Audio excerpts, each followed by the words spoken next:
everybody, it's Pam and I am so excited to be here with you today.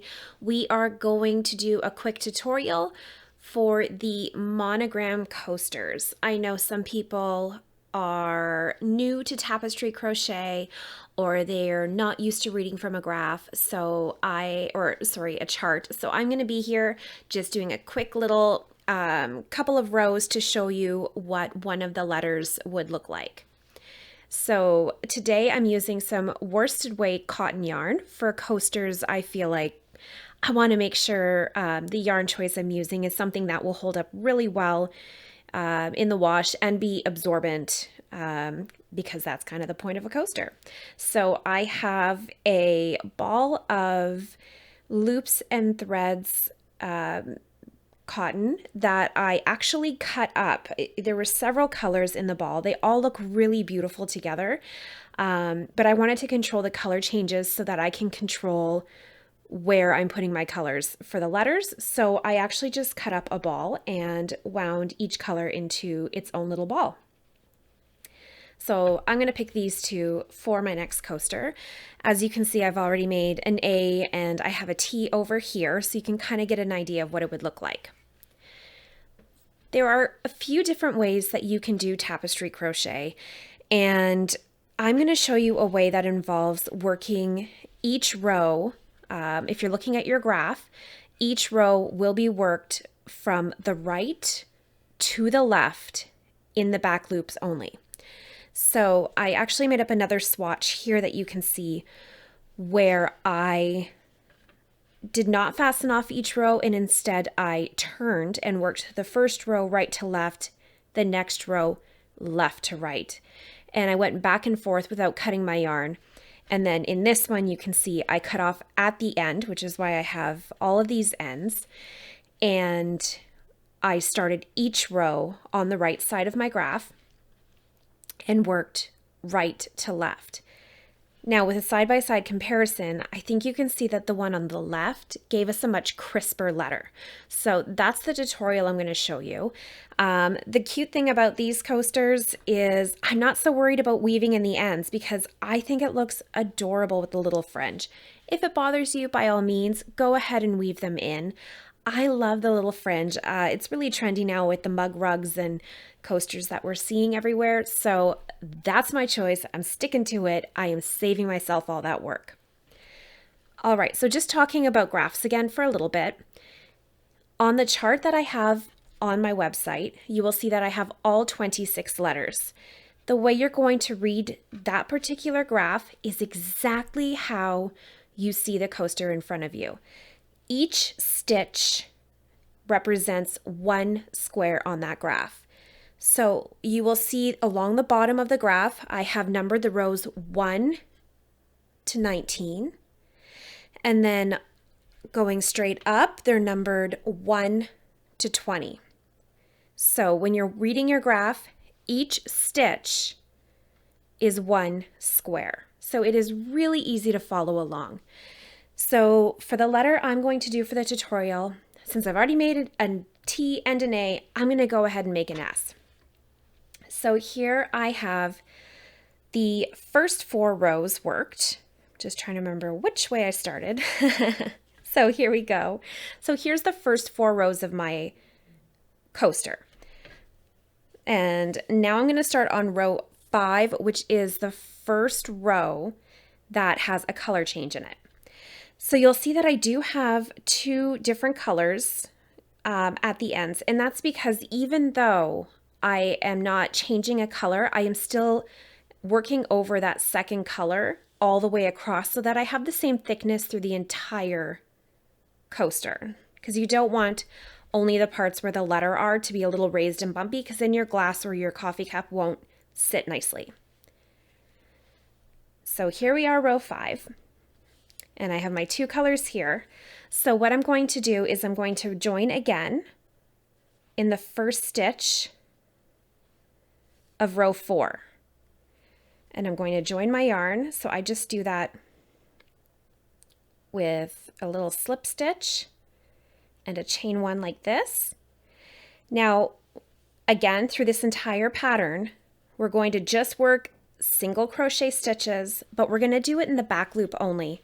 And the reason we do that is just working in the back loop helps align our stitches so they sit on top of each other and don't slant. So if you were to work in both loops, you would notice that your letters would start to slant and your coasters would no longer be a perfect square.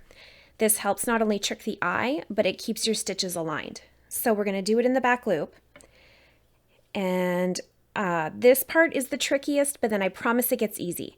So you're going to put your hook into the back loop of your first stitch, and then you're going to take your second color and lay it across right here.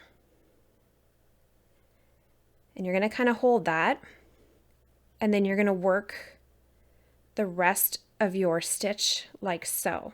So now what that does is it traps that second color in your stitches so that it doesn't move. Now we are going to work 7 single crochet stitches in the back loop in this dark pink color. And you're going to put your hook in your next stitch in the back loop, and then underneath you're going to catch that second color. You're going to yarn over, pull through, and then finish your stitch. So that second color will be hidden from the front of your work. As you can see in these ones here, you can't see that second color, but it's going to carry it along with you, and it's going to hide it. So I have 2 stitches.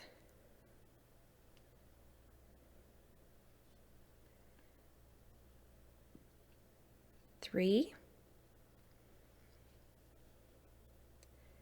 4. Make sure you're always catching that back color. You're going to want to keep it towards the back just to make sure it stays hidden from the front. I have 1, 2, 3, 4, 5, 6.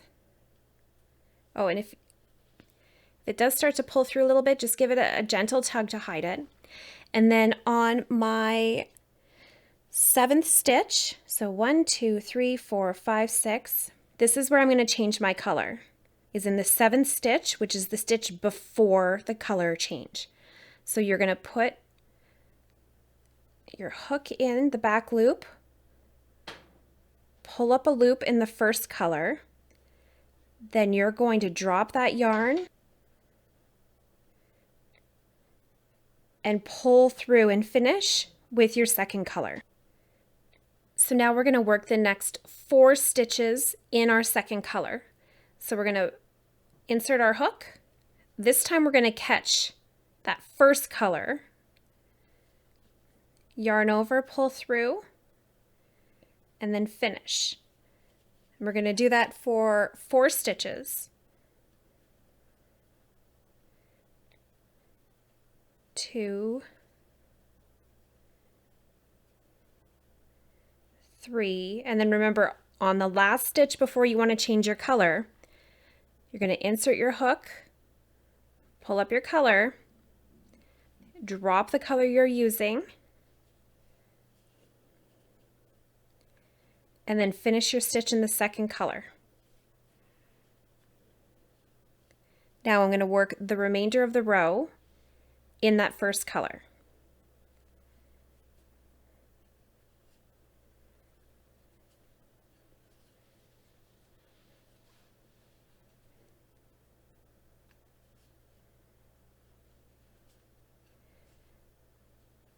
Then when I get to the end of the row, I am going to just fasten it off like I normally would at the end of any other row. So I'm going to take my scissors, cut the yarn, and don't worry about if they're all kind of scraggly. We'll go back after and give it a nice little haircut. And we're just going to, I lost my yarn. There we go. And then we're just going to finish it off by just pulling through. So there is your first color change row. As you can see from the back, it is nice and clean. And that's just how you're going to continue. So we'll do one more row together. So again, insert your hook into the first stitch of the previous row through both loops.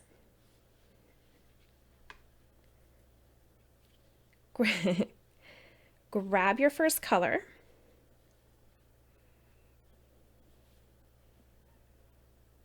Pull it through.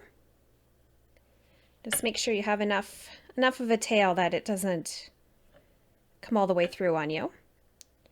Okay, chain one, insert your hook into the back loop only, and then you're going to want to catch that second color.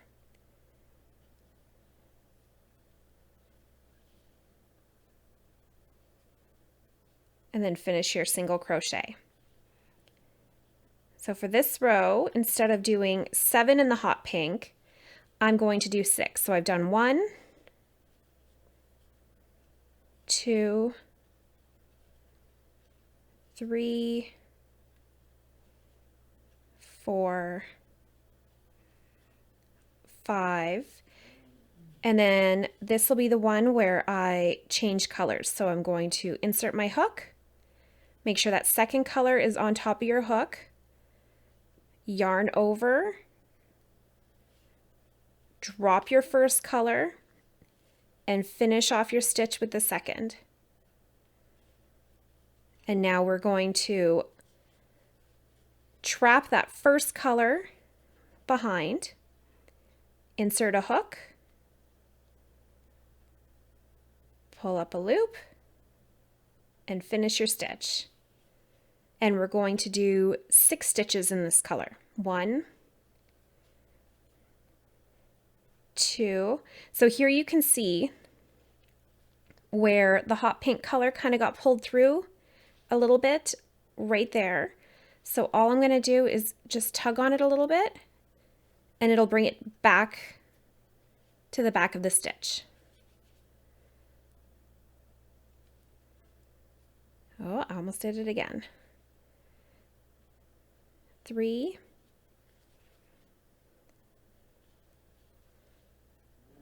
4, 5, and then on my last stitch, insert your hook, pull up your first color, or I guess in this case it would be the second, drop it, and finish your stitch.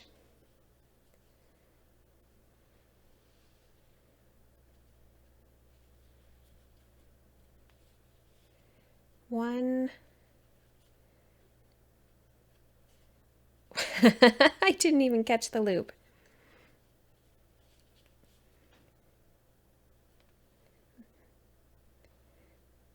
There we go. This is what happens when we film these videos late at night when the kids are sleeping. Maybe I should be sleeping too. And then you continue all the way across.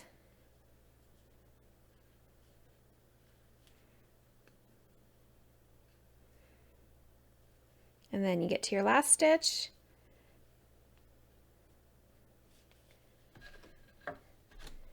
Cut your yarn.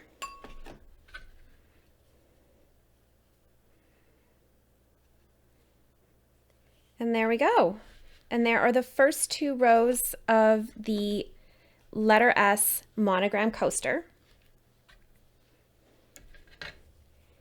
And again, all 26 graphs for each letter of the alphabet can be found at sincerelypam.com. The link is in the description. I have a lot of fun with these coasters. I think they make great gifts. They're great for any occasion, and they also do really well at craft fairs.